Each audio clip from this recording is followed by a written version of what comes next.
After my rebirth, I orchestrated every missed connection with my aloof wife. She stayed in Cedar Falls, so I went to the Nevada desert. When she followed me to the desert, I locked myself away in a classified research facility. On my deathbed, she knelt outside my hospital room, begging to see me one last time. I ignored her, using my final strength to write out a series of equations before I passed away. I heard she stood before my grave, and her hair turned white overnight. "Ethan, in this life, why did you not want me anymore?" Chloe Sterling and I should never have crossed paths. I was a nobody from a small town with no power or influence, while she was a young and promising army major. But because my father had saved her father's life on the battlefield, they arranged for her to marry me to repay the debt. So, I gave up my chance to go to college, trapping myself within the confines of the Sterling family home, caring for her parents and raising our children. In the end, after I had cared for my paralyzed, bedridden mother-in-law for over a decade, she said to me on her deathbed, "Ethan, you've held Chloe back for decades.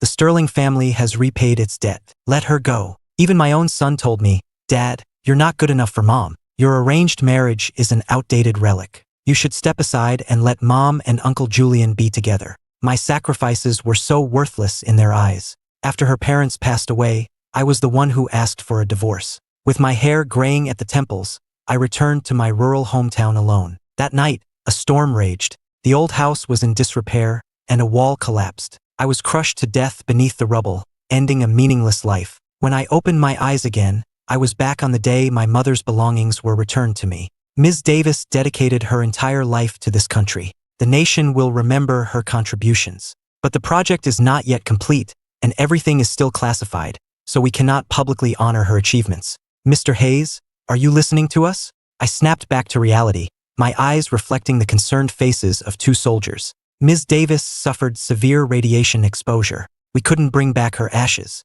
These are her only belongings. With solemn gravity, the two soldiers handed me a worn wooden box. Looking at it, my body trembled uncontrollably. After my father's death, the villagers had gossiped that my mother had run off with another man, and now, this was how she returned to me. As the soldiers left, they also gave me a few $100s and a stack of ration coupons. The money was the bonus my mother had earned with her life. The coupons were what she had saved up for me over the years. In my past life, I never understood why my mother would leave me, endure such slander, and disappear into a place she knew was a death trap. But in this life, I understood. I stroked the wooden box, my resolve hardening. "Sirs, I want to carry on my mother's legacy, go to the desert, and serve my country." When my mentor, Professor Miller, heard the news, his previous anger over me abandoning college turned into deep sympathy. "Ethan, your mother's wish was for you to be an ordinary person, to marry, have children, and live a long, happy, healthy life." "Happy and healthy?" I shook my head with a sad smile. "Professor, in my last life, I did follow my mother's wish. I was an ordinary person, and what was the result? I just want to one day be able to bury my mother and father together, openly and with honor. As long as the project remains a secret, my mother will forever be slandered, and no one will ever know of her sacrifice." The professor was silent for a long time before finally relenting. "All right, the assessment is in 1 month. If you pass, I'll take you to the desert with me." I knew he was still hoping the Hayes family line would continue. 1 month was also his way of giving me a chance to back out. I took out a pen and drew a heavy X on the calendar. When I turned around, I saw Chloe. The woman who said she was too busy to accompany me to collect my mother's belongings that morning was now walking into the base exchange alongside Julian Evans. She was in her military uniform, her posture impeccable, exuding a commanding presence. He wore a white shirt, looking elegant, intelligent, and refined. Chloe had bought that white shirt at the department store. The day before my birthday, I couldn't help but glance at the scarf tied around my neck. This was the birthday gift Chloe had given me. Julian had mentioned more than once that it was just a freebie she got with the shirt, but I didn't believe him. I believed in Chloe's character. Even if she disliked me, she wouldn't humiliate me like that. It was one of the few gifts she had ever given me. Even if it couldn't compare to that shirt, I treasured it. But now, I silently untied the scarf and handed it to a coworker. When I looked up again, they were already coming inside. Chloe thoughtfully held the door for Julian, who thanked her politely. But when their eyes met mine, both of their expressions stiffened for a moment. Before, whenever this happened, I would quickly step away to avoid the awkwardness, letting a coworker help them. But today, I stood my ground, a faint smile on my lips as I greeted them. "What can I get for you too?" Chloe's brow furrowed slightly. She probably hadn't expected me to be so brave today. I didn't look at her, my gaze landing directly on Julian. Julian turned to ask for Chloe's opinion. What do you think we should get for Leo's birthday? He spoke like a husband asking his wife. I was not the only one who thought so. My coworkers did too. This was the main reason I never publicly acknowledged my relationship with Chloe. Hearing Julian's question, Chloe finally shifted her gaze to the counter. I promised him a model airplane last time. I turned, grabbed the model airplane, and placed it in front of them. That'll be $550. Naturally, Chloe was the one who paid. As they were leaving, she glanced back at me, her lips parting as if to say something. I lowered my head and started tidying the counter, deliberately ignoring her. She hesitated for a moment, then left with Julian. My coworker sidled up to gossip, sighing as she watched them leave. They look so good together. I looked up at the pair walking away side by side and replied with a smile. They do. One is the most promising young officer in the district, the other is a respected doctor, educated abroad. You probably couldn't find a better match in all of Cedar Falls. After work, I went to take out the trash through the back door. Chloe was leaning against the wall, and I had no idea how long she had been waiting. She was probably afraid of people finding out about our relationship. She always came to the back door to find me. I ordered some food at the diner. Let's go together. In the past, I would have been thrilled. In the decades we spent together in my previous life, I could count on one hand the number of times she had asked me out to eat. But today, I just gave a faint, emotionless smile and casually replied, okay. Chloe seemed to relax when I did not refuse, the tight line of her lips softening. She opened the passenger side door for me. As I was about to get in, I saw Julian's briefcase sitting brazenly on the seat. A corner of my mouth twitched. I'll just sit in the back. Chloe saw it too and looked a bit embarrassed as she turned to open the rear door for me. In the car, she asked, are you angry? Is it because I didn't go with you this morning to get your mother's things? She attributed my unusual behavior to that. I'm not angry, I replied. We rarely had time alone together. Whenever we did, I used to want to tell her everything that had happened. But today, I did not feel like saying a single word more than necessary.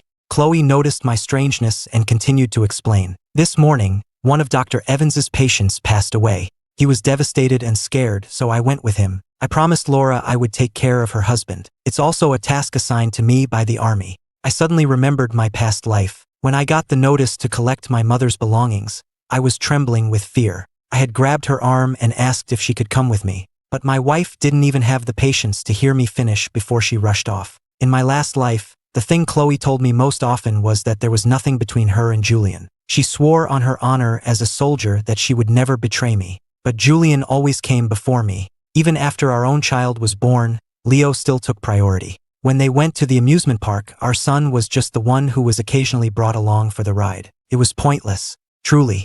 In my past life, it was exhausting pretending to be so understanding. But now I did not have to pretend anymore, because I genuinely did not care. He's the husband of the woman who saved your life. It's what you should do, I said with a smile. Chloe seemed to breathe a small sigh of relief. By the time we got to the diner, a light rain had started to fall, and just as I expected, Julian was there. Ethan, you're here, Julian said with his usual gentle smile. But I had just sat down when he suddenly stood up, an apologetic look on his face as he spoke to Chloe. Chloe, the hospital just scheduled me for an emergency surgery. Could I trouble you to drive me back first? Chloe glanced at me. Can't you go after we finish eating? Of course, Julian wouldn't agree. This was his usual way of provoking me. It was such a simple trick, but Chloe never seemed to see through it. If you're busy, I can just go by myself, he said, his expression perfectly apologetic as he turned to leave. Chloe immediately got up to follow him, turning back to me to say, wait for me, I'll be right back. On our wedding day, Julian had called to say something had happened to Laura.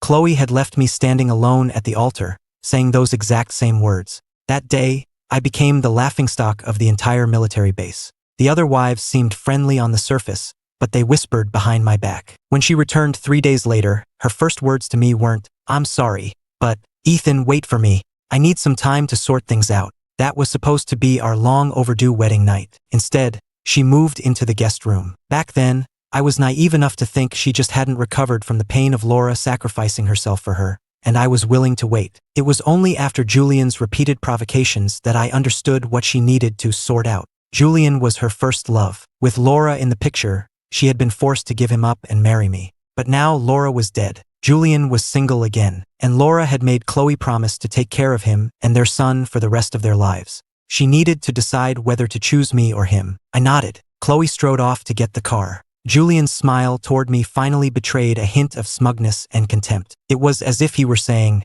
"So what if she chose you? I'll always be number one to her." I paid no mind to his provocation. I finished my lunch alone. The rain grew heavier, and while many people ran for cover, I walked straight into the downpour. In this world, no one had ever sheltered me from the storm. I did not need anyone to shelter me. And in this life, I would not wait for anyone anymore. That included Chloe. In the afternoon, I submitted my resignation to the manager of the base exchange. He was confused. "Mr. Hayes, you're a very responsible and diligent worker. We were planning on promoting you." Just then, a call came from Chloe's mother. "Ethan, it's Leo's birthday today, and he loves your cooking. You should take the day off. Your job isn't important anyway, right?" This job really wasn't important. A year ago, on the day of my college entrance exams, Chloe's mother fell down the stairs when no one else was home. I called Chloe, but her subordinate said she was on a mission. It was pouring rain and I couldn't get a cab. I had no choice but to carry her on my back, walking 5 kilometers to the hospital.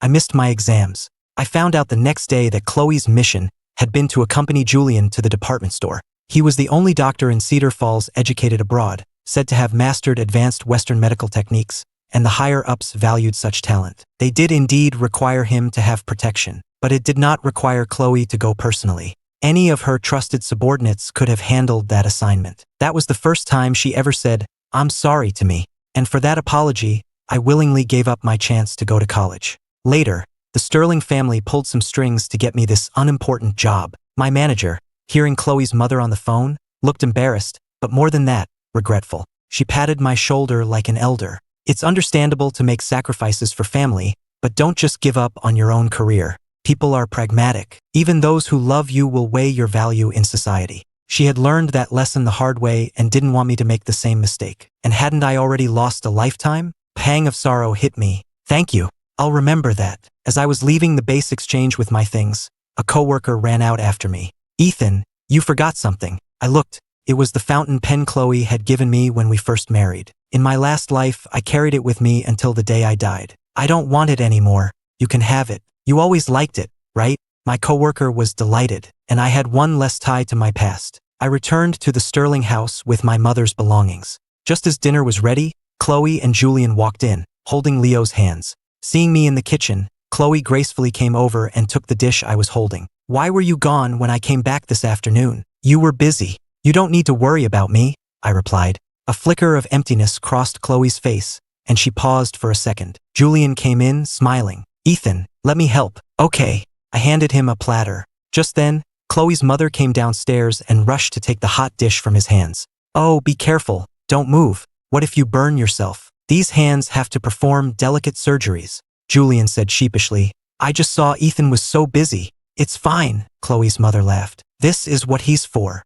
My hands froze for a moment. Chloe frowned. When she came back into the kitchen, she whispered in my ear, "Mom doesn't mean any harm." I smiled. "I know. She's just worried about Julian's hands, the ones that trained overseas and hold a scalpel. And she just thinks this is all I'm good for." Dinner was served. Leo pulled Julian and Chloe to sit on either side of him. Chloe pulled out the chair next to her and looked at me. For a second, I saw a flicker of anxiety in her eyes, as if she was afraid I would refuse. I pretended not to notice and sat down beside her. The corners of her mouth lifted in a tiny arc as she placed some food in my bowl. Leo pouted, poked his rice bowl angrily, and mouthed the words "bad man" at me. I ignored him. "Chloe, do you still remember the River Cam in England?" Julian suddenly brought up their 2 years studying at Cambridge. It was there that a 16-year-old Chloe had fallen for the 19-year-old Julian at first sight. At the time, however, the distinguished upperclassman hadn't paid any attention to the quiet, serious junior. Those 2 years seemed to be the happiest and most memorable of Chloe's life. Soon, a gentle smile appeared on her face, and she became more talkative. I could never join in on these conversations, so I just ate my food in silence. As they talked, Julian switched to speaking English.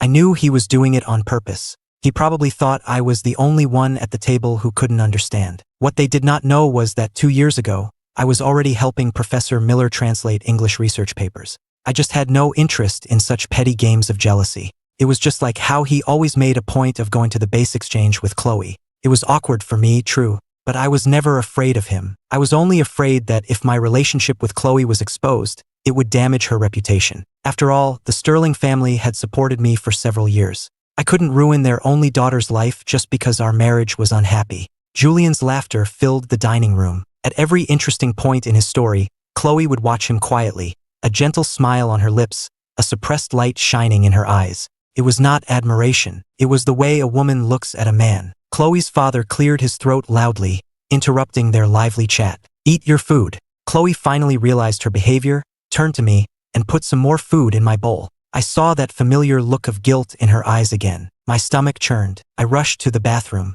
At that moment, I really couldn't hold it in. When I turned around, Chloe was holding out a handkerchief. I did not take it. "No need, thank you." She awkwardly stuffed it back into her pocket. After dinner, I went to the study. As I was about to knock, I heard Chloe's parents talking inside. "Chloe is only this talkative when she's with Julian. Look at her with Ethan. She's never truly happy. If only they had married later." "What are you trying to say now?" her father said angrily. Her mother pouted. "I'm not saying Ethan is a bad kid. I just want our daughter to be happy. You only live once, and I don't want my daughter to live with regret because of your family's stupid debt of gratitude." My hand, raised to knock, paused. I could tell them right now that I was willing to get a divorce and set Chloe free to pursue her own happiness. But the Sterling family couldn't bear the shame of being seen as ungrateful. They would never agree to a divorce for that reason. They would just think I was being unreasonable. I just wanted to get through this last month peacefully. So I knocked on the door. The voices inside stopped abruptly. The door opened from the inside.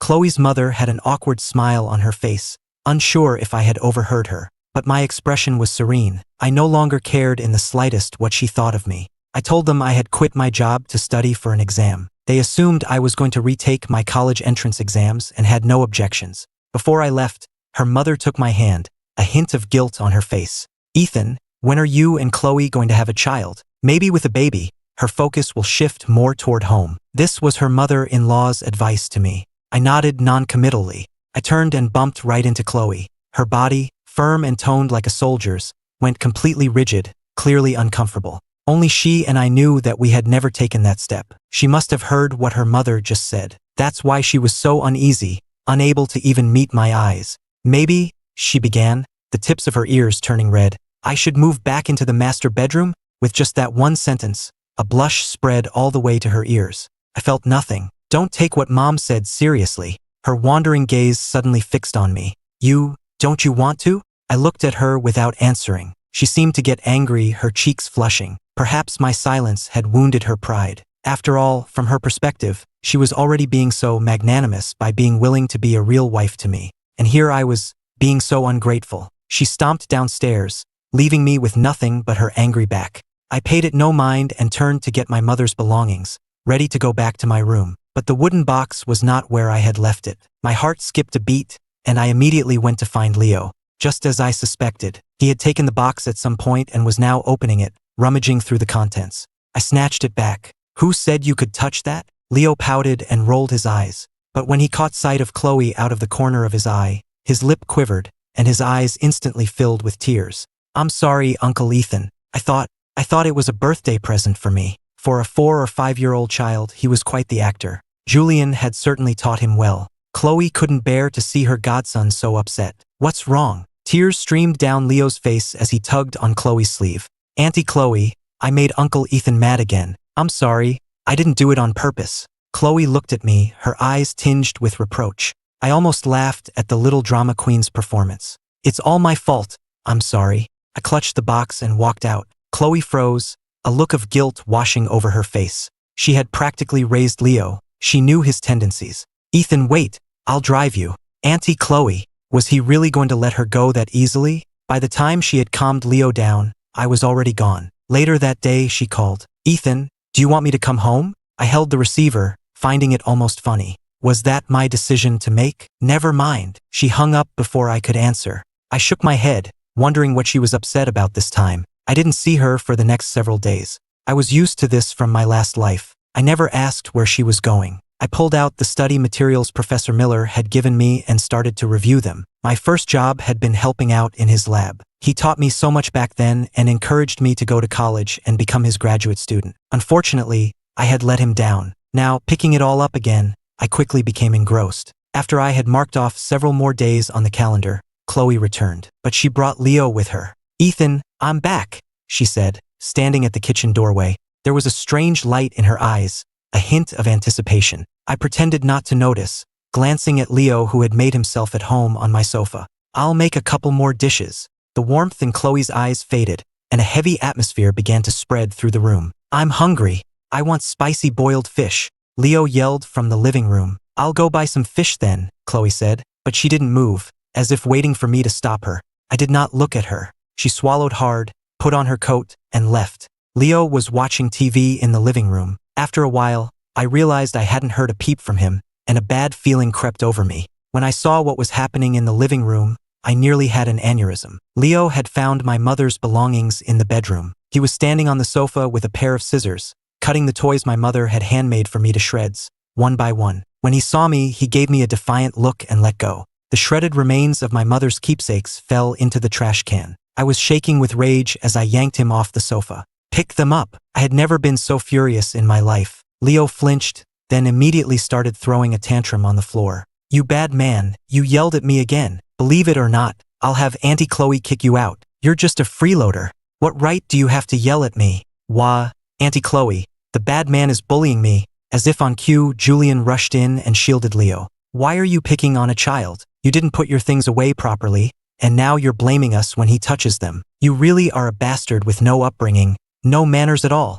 A white-hot rage surged through me. You can provoke me, you can humiliate me, that's fine. But you will not insult my mother. I raised my hand. What are you doing? A large hand clamped down on my wrist. It was Chloe. The overwhelming fury felt like a physical blow to my face. In that instant, Julian seized the opportunity and slapped me hard across the face. The red mark was clearly visible. Chloe froze. I looked at her and laughed. Chloe, is this what you wanted? I never expected her to protect me the way she protected Julian. But I never imagined she would help this father and son bully me. This was good. The last shred of illusion I had was now gone. Julian hugged Leo and yelled at me, Ethan, how can you be so cruel? Leo is just a child. They're just a few broken toys. I'll pay you back if I have to. Was it really necessary to? Slap. My hand connected with Julian's face. Slap. Another one landed on Leo's. Leo burst into loud sobs. Chloe was startled and grabbed my hand again. Ethan, she was truly angry now. For a split second, I could even feel the killing intent in her eyes. In that moment, I smiled. I really couldn't help it. Those were my mother's last possessions, I said, looking at her and enunciating every word. Chloe's face went rigid. Seeing the pile of ruined items, she was at a loss for words. I didn't spare her another glance. You can humiliate me all you want, but what right do you have to insult my mother? Is it because Chloe will endlessly side with you no matter what? I delivered that last line with heavy emphasis. The room fell silent. Chloe's face paled, her eyes filled with guilt, but she couldn't say a word. Julian wasn't about to let this go. He was a respected professional with a foreign degree. Who in Cedar Falls would dare to humiliate him like this? He wanted to argue. I pointed to the door and spat out a single cold word. Get out. Julian's face turned red with anger, and he looked directly at Chloe. In the past, no matter what he and his son did, Chloe would unconditionally take their side. But today, for some reason, she seemed flustered. She stared at me, not daring to look away, but I never glanced at her again. You two should go home for now. Chloe. Julian couldn't believe his ears. For the first time ever, Chloe was telling him to leave. Leo stopped crying and just tugged pitifully at her sleeve. Auntie Chloe, the bad man hit me. Why didn't you hit him back for me? Chloe's heart sank. Had she really spoiled Leo into becoming such a brat? She closed her eyes for a moment. Go home. Julian knew he couldn't win this round. He shot me a venomous glare before reluctantly picking up Leo and leaving. Once we were the only two left in the room, I began to gather the ruined remains of my mother's things. Chloe knelt down to help me, but in the end, she couldn't stop herself from saying, Leo is just a child. Why are you getting so worked up over him, right? I shouldn't get worked up. Just like in my last life, I should just let it go and live out my miserable existence. A faint smile touched my lips. Chloe, let's get a divorce. Chloe's outstretched hand froze in midair. For a moment, it felt as if time had stopped. She remained motionless for a long while. I didn't want her to think I was just saying it out of anger, so I tried to keep my voice calm. You saw what happened. It's not that I can't tolerate them. It's that they can't tolerate me. Chloe finally seemed to process my words. She knew I wasn't just being petulant, and I certainly wasn't joking. She shot to her feet, so flustered she didn't know what to do with her hands. Ethan, did you catch a cold from the rain the other day? Are you not feeling well? Should I get you some medicine? I looked at her seriously. I'm not sick. Chloe, let's get a divorce. The cold atmosphere returned, thick and heavy. Chloe was angry. You must be hungry. I'll go make dinner. She stormed into the kitchen, giving me no chance to say anything else. I shook my head and shut myself in my room. I knew she hadn't left. She was standing right outside the door. Through the wood, I could faintly hear her slightly ragged breathing. I ignored it and continued to mend my mother's keepsakes. The next morning, just as dawn was breaking, I opened my door to find a mountain-like figure blocking the way. Chloe stood there, her eyes sunken but her posture ramrod straight, like a pine tree that had weathered countless storms. She stared at me, as if she had made a momentous decision. Ethan, I've thought it over. I'll arrange for someone else to take care of Dr. Evans and Leo. From now on, let's live our lives properly. After saying her piece, she turned to leave. But because she had been standing all night, her legs were stiff, and she nearly stumbled. Watching her walk away, I felt a moment of disorientation. This time, she was actually willing to give up Julian? I admit, for a moment, my heart was stirred. For a fleeting second, I imagined it. If she really gave up Julian and Leo, maybe staying and living a life with her wouldn't be so unacceptable. But that fantasy was quickly shattered. That afternoon, I went to the library. On my way, I passed the park next to the family housing complex and saw 3 familiar figures. Leo was on the slide, playing with a few other children. Chloe and Julian stood on either side, carefully watching over him. They looked like a loving family of 3. The small ripple of hope in my heart completely vanished. I let out a bitter laugh at my own foolishness and my own naivety. That evening, Chloe came home with a pound of pork belly. At the dinner table, she didn't mention what she had said that morning, and I didn't ask. Only after we finished eating did she speak. Dr. Evans is heading north for a top-secret national project. He probably won't be able to return in this lifetime. And I put down my chopsticks and listened. Chloe looked at me very seriously. Ethan, I want to formally adopt Leo. I don't want him to end up an orphan, like you. I almost laughed. Just this morning, she had firmly declared she would draw a line with Julian and Leo. Now, not only was the line not drawn, it was being erased. That's fine. You should. After all, his wife did save your life. A look of gratitude appeared on Chloe's face. But don't worry, I won't let them bother you. Even after Dr. Evans leaves, my mom will take care of Leo, so you won't have to worry about a thing. I nodded. Everything was already arranged. What else was there for me to say? But after that, Julian and Leo really didn't come to our house anymore. I could finally study in peace. As long as those 2 weren't deliberately flaunting their relationship in front of me, I could tolerate it. Whenever she wasn't on a mission, Chloe would do the laundry and cook. She seemed surprised to see me studying calculus and nuclear physics. Do the college entrance exams cover this stuff now? A voice suddenly asked from above me. She leaned over, her hands on the back of my chair, and I was enveloped in her presence. I shifted slightly to avoid her breath brushing against my cheek. It's just a hobby. I'm just looking. I had no intention of telling her I was going to the desert. I had a very important assessment coming up. Chloe, we should sleep in separate rooms. Just this morning, I had noticed she was decorating the bedroom, even buying ribbons and red silk. In my last life, she had said we never had a proper wedding celebration. The first time we were together, she had made a big deal of it, spending a long time decorating the room. Hearing my words, Chloe's body stiffened slightly. She straightened up and said only one word. Okay. In the days that followed, I could clearly feel her mood had soured. But that was not my concern. With the assessment approaching, I studied day and night, absorbing knowledge like a sponge. Professor Miller used to say I had a gift for this. The country was in desperate need of talent right now. I knew they couldn't find that many qualified experts. My chances were high. I had to seize this opportunity. The day of the assessment finally arrived. Chloe made breakfast early in the morning. I have some personal business to attend to today, so I'll be out. She deliberately emphasized the words, personal business. I kept my head down, eating my oatmeal. Okay. Chloe's breath hitched. She stood beside me, her tall frame like a mountain, her presence imposing. You're not going to ask where I'm going, or what I'm doing. I finally looked up and smiled. You've always been busy. Just do what you need to do. Didn't you always spend your personal time with Julian and Leo before? Once, I had a sudden stomach flu, and you said you were busy. Turned out you were just taking Leo to a class. That personal time was never for me. Why should I ask? Chloe stared at me for a long time. I felt the oatmeal in my bowl growing cold. Today's assessment was incredibly important. I did not look away. I met her gaze directly. Is there anything else? Chloe finally sighed, an undeniable weariness in her eyes. Wait for me to come back and make dinner tonight. I nodded. This selection process was open to all of Cedar Falls, but very few people were actually chosen by the higher-ups. For the nuclear physics section, there were fewer than 20 candidates. The assessment was divided into theory and practical application. Less than half of the candidates passed both sections,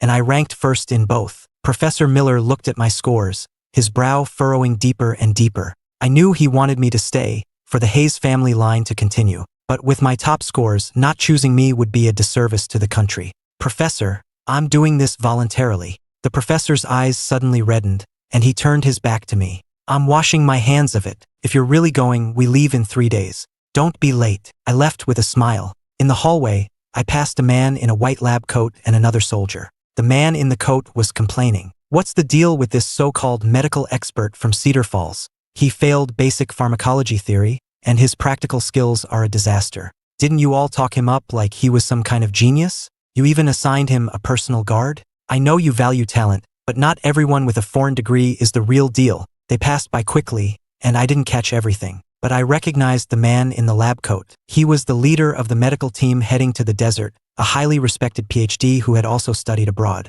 When I came out of the examination hall, I saw a familiar car parked by the side of the road. Leaning against the hood was a familiar person. Chloe saw me at the same time and immediately stood up straight. What are you doing here? I was leaving in 2 days, so I wasn't planning on hiding it anymore. But just as I was about to speak, a flicker of panic crossed Chloe's face. Ethan, she took 2 steps forward, reaching for me, but Julian was already walking over. Chloe, sorry to keep you waiting. Let's go. He acted as if he hadn't seen me, walking straight up to Chloe before pretending to notice me with an embarrassed smile. Oh, Ethan, you're here too. I nodded, my expression calm, even managing a small smile for them. You two seem busy. I won't disturb you. Ethan, Chloe started to say something. Just then, the bus arrived. I got on. Chloe stood frozen in place, the autumn wind whipping at the hem of her coat. In the bus's rearview mirror, I saw her standing motionless by the road, staring in my direction. She didn't look away until the bus turned the corner. Chloe, in this life I have set you free. Shouldn't you be happy? For my last dinner with Chloe, I cooked a lavish meal. When she rushed home and saw the spread on the table, she let out a long sigh of relief. I thought you were angry. I smiled. I had gotten used to her prioritizing Julian in my last life. I'm going back to my hometown tomorrow to visit my father's grave. In this life, I don't know if I'll ever have the chance to see it again. I thought for a moment, then decided to make one last request. Tomorrow, there's something I want to discuss with you. I decided to let her speak first. In 3 days, Dr. Evans will be leaving. He's dedicating the rest of his life to the country, and we don't know if he'll ever be able to come back. Ethan, for these last 3 days, I want to take him and Leo out to spend some time together. She looked at me, her expression serious. There was guilt in her eyes, but it was overshadowed by an unshakable resolve. I forced a smile. You should, Chloe continued. Mom has taken Leo back to her place. He's still not used to the new environment. It's not convenient for Dr. Evans to stay at my parents' house, so I'll have to stay there for these 3 days. I nodded. It's fine. You decide. Chloe studied my expression carefully, and only when she was sure I wasn't angry did she quietly relax. Sometimes, I thought it must be difficult for her, being caught between Julian and me. From across the table, she took my hand. Thank you, Ethan. We'll have a good life together from now on. Her gaze was incredibly sincere and fervent. I smiled, nodded, and gently withdrew my hand. Let's eat. Chloe seemed a bit more at ease and ate a little more heartily.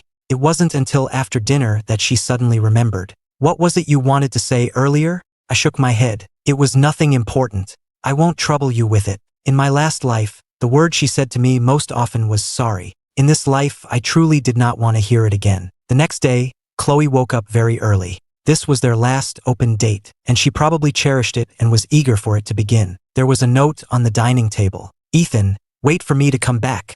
The handwriting was strong and forceful. I struck a match. The note instantly turned to ash. It took me less than an hour to pack all my things. It turned out to be surprisingly easy to erase all traces of myself from this home. In my past life, I actually thought she couldn't live without me, that the Sterling family couldn't manage without me. I gave up everything to take care of them for a lifetime. Looking back, it's laughable. I took my mother's belongings, changed buses 3 times, and walked for over 10 miles on a mountain road to finally reach my father's grave. I kept only one of my mother's keepsakes with me. The rest, I buried beside my father. Separated for so many years, the husband and wife could finally be together. I wondered if they were happy. I took out their only photograph together and bowed my head to the ground 3 times. Dad, Mom, your son is grown up now. I can serve the country. Are you proud of me? I think you would be very proud. If you were still here, you would probably be like all parents, stroking my head, your faces full of pride, telling the whole world, my son is a man of great worth. On the last day, I returned to Cedar Falls, went to see Chloe's parents, and handed them the divorce papers. Her father was shocked. Ethan, is this because of Leo and Ju? I smiled and shook my head. Dad, I'm going with Professor Miller to work on a classified national project. Until the project is complete, I can't leave unless I die. Mr. Sterling, a veteran who had seen his share of battle, turned pale. Ethan, I continued to smile, my expression open and clear. Chloe is your only daughter. I don't want to hold her back for her entire life. In truth, I didn't need to say much. Although Mr. Sterling had always been good to me, what parent doesn't want their child to be happy? By taking the initiative to step aside, I had given them an excuse they couldn't refuse. Even Chloe's mother softened. With tears in her eyes, she held my hand and said, Ethan, the Sterling family has wronged you. Across 2 lifetimes, that was probably the most sincere thing she had ever said to me. As I was leaving the Sterling house, Chloe returned from the amusement park, carrying Leo. Julian had a trench coat on over his shirt. The 3 of them walked in through the gate together, looking like a perfectly happy family. But upon seeing me, Leo said, almost deliberately, Auntie Chloe, does this mean I can call you Mommy from now on? The adoption must have been finalized. Chloe had finally gotten her wish. Leo was now her son. That was good. She looked slightly embarrassed but didn't show it, instead giving me a rare, gentle look. Stay for dinner. I glanced at the hostility in Leo's eyes and smiled. No, I won't disturb you. My tone was polite, yet distant. I gave a slight nod and walked away. Ethan, Chloe ran out after me. Wait for me to come back.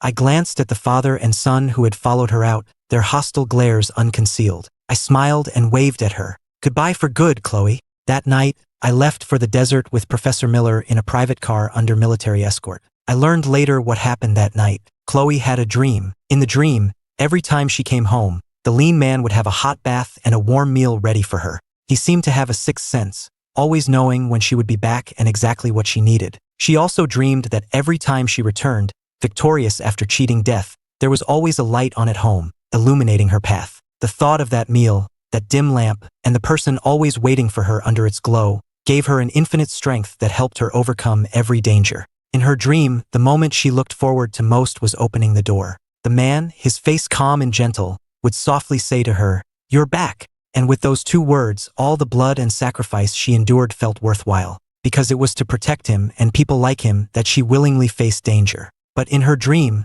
she also knew that he was the one she had wronged the most. She wanted to retire early, to leave all her responsibilities behind and go home to make it up to him. But what awaited her instead was, "Chloe, let's get a divorce." He had been trapped in the Sterling family for over 20 years, with wrinkles at the corners of his eyes and gray in his hair. It seemed he had finally had enough. He wanted a divorce, not even giving her a chance to make amends. The dream jolted her awake. She sat in bed for a long time, unable to shake the feeling. And that day, a call came from the hospital. "Major Sterling? You need to come to the hospital right away. Dr. Evans has been injured." At the hospital, a doctor was putting a cast and splint on Julian's hand. Julian's hand was broken. His right hand, the one he used for surgery. "Chloe, what am I going to do? My hand is ruined. How can I serve the country now?" "I just passed the assessment," he said, his words choked with tears. Chloe felt a surge of irritation, but it was quickly followed by a sense of relief. If he couldn't go, did that mean she wouldn't have to take care of Leo anymore,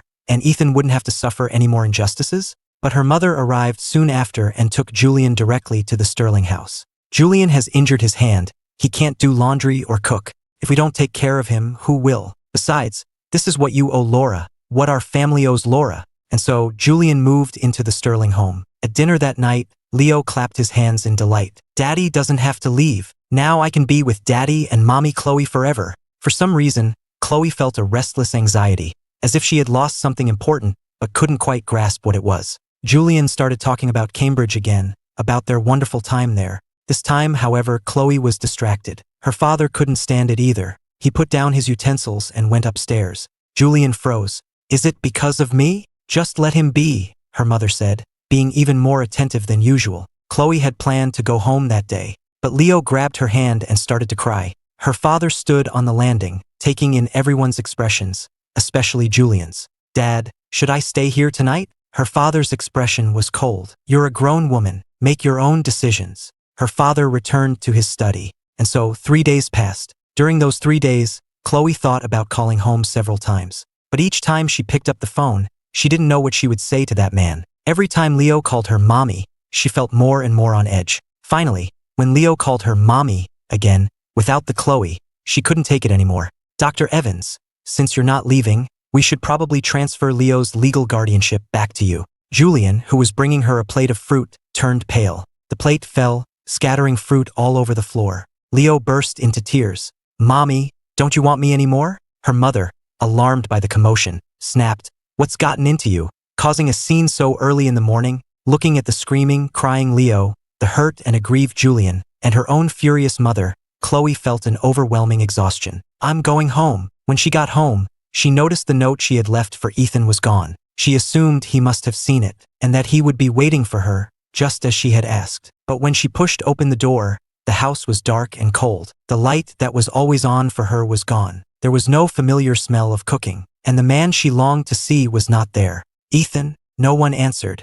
A strange chill enveloped her. It was only then that she realized what was missing from the house. The mountain of books on his desk was gone. His clothes were missing from the closet. The bed was neatly made, as if no one had ever slept in it. There was not a single trace of him left in the entire house. It was as if he had never existed here at all. An overwhelming fear crushed her. She rushed back to her parents' house. Dad, where did Ethan go? You have to know, right? Her father slowly finished reading a section of the newspaper before putting it down. It's been 5 days. He's been gone for 5 days, and you're only just now remembering him. Her father almost laughed in anger. Originally, if you had shown any concern, I might have tried to mediate, but now, I see there's no point. He threw a set of divorce papers on the table. Sign them. When Chloe saw what they were, her mind went blank. These past few days, I've watched you with that father and son, and I finally understand how much that boy has suffered all these years. Our family has wronged him, and you, more than anyone, have failed him. Sign the papers.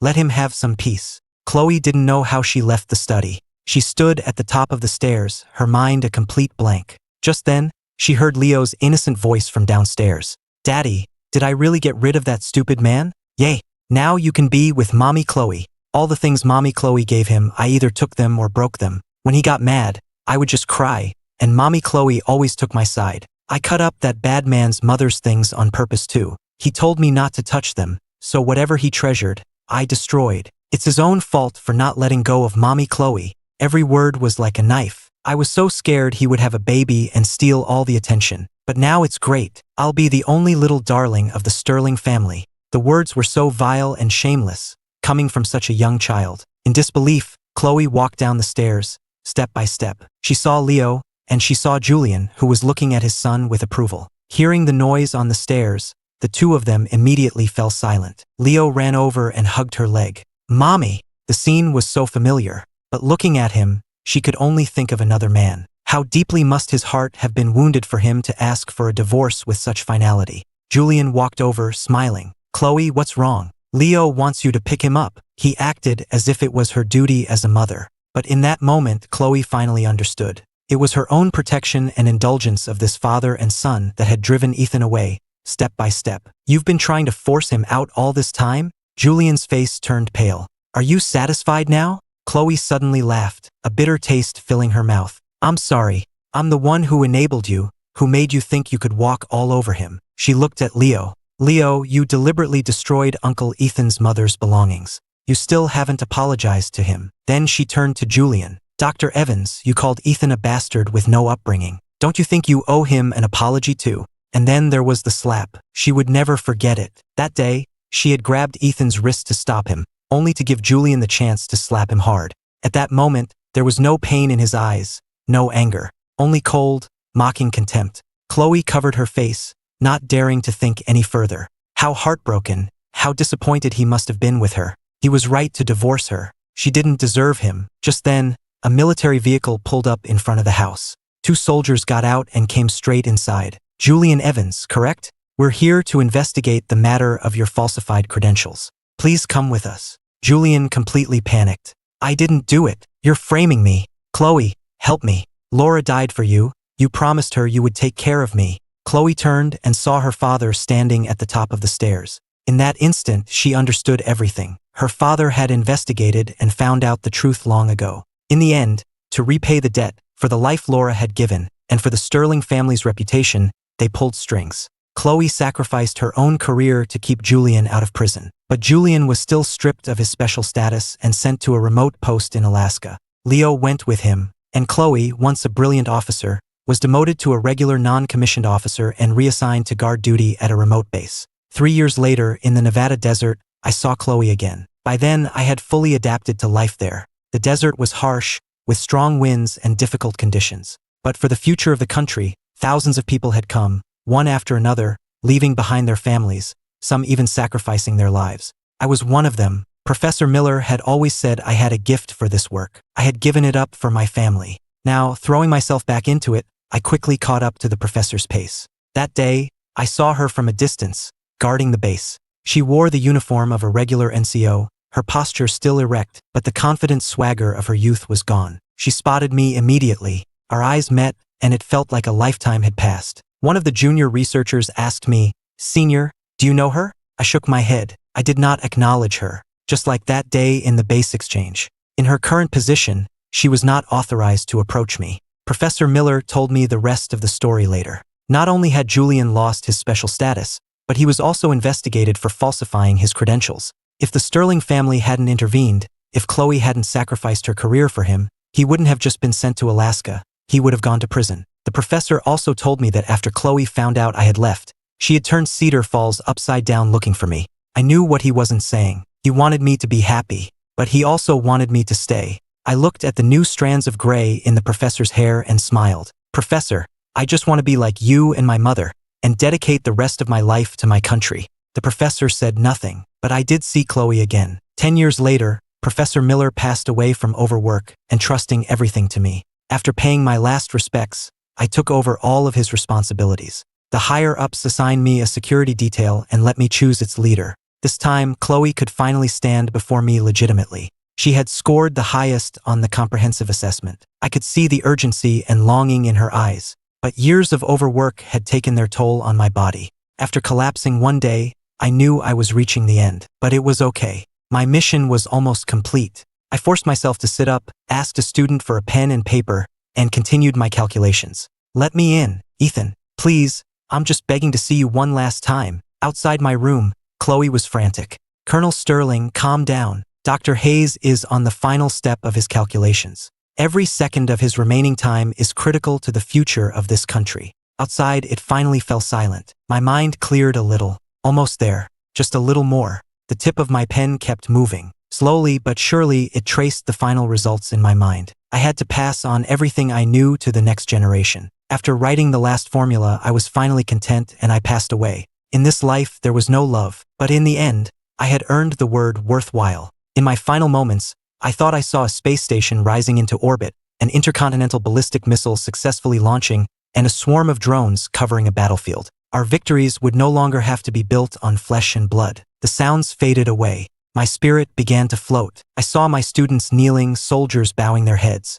And I saw Chloe, standing outside the door like a statue carved from ice. The autumn wind brushed against her face. As if sensing something, she looked up toward me. "Ethan, I died on the same day as in my previous life. On the day of my funeral, my colleagues, my students, and a vast procession of soldiers escorted me back to my hometown. I was buried next to my father and mother. The world finally knew. We were a family of patriots, loyal to our country. The cemetery was covered in flowers. This life had been worthwhile. People gradually began to leave. Only Chloe remained, standing still in the autumn wind. She stared at my tombstone, her voice raspy and broken. "Ethan, in this life, why did you not want me anymore?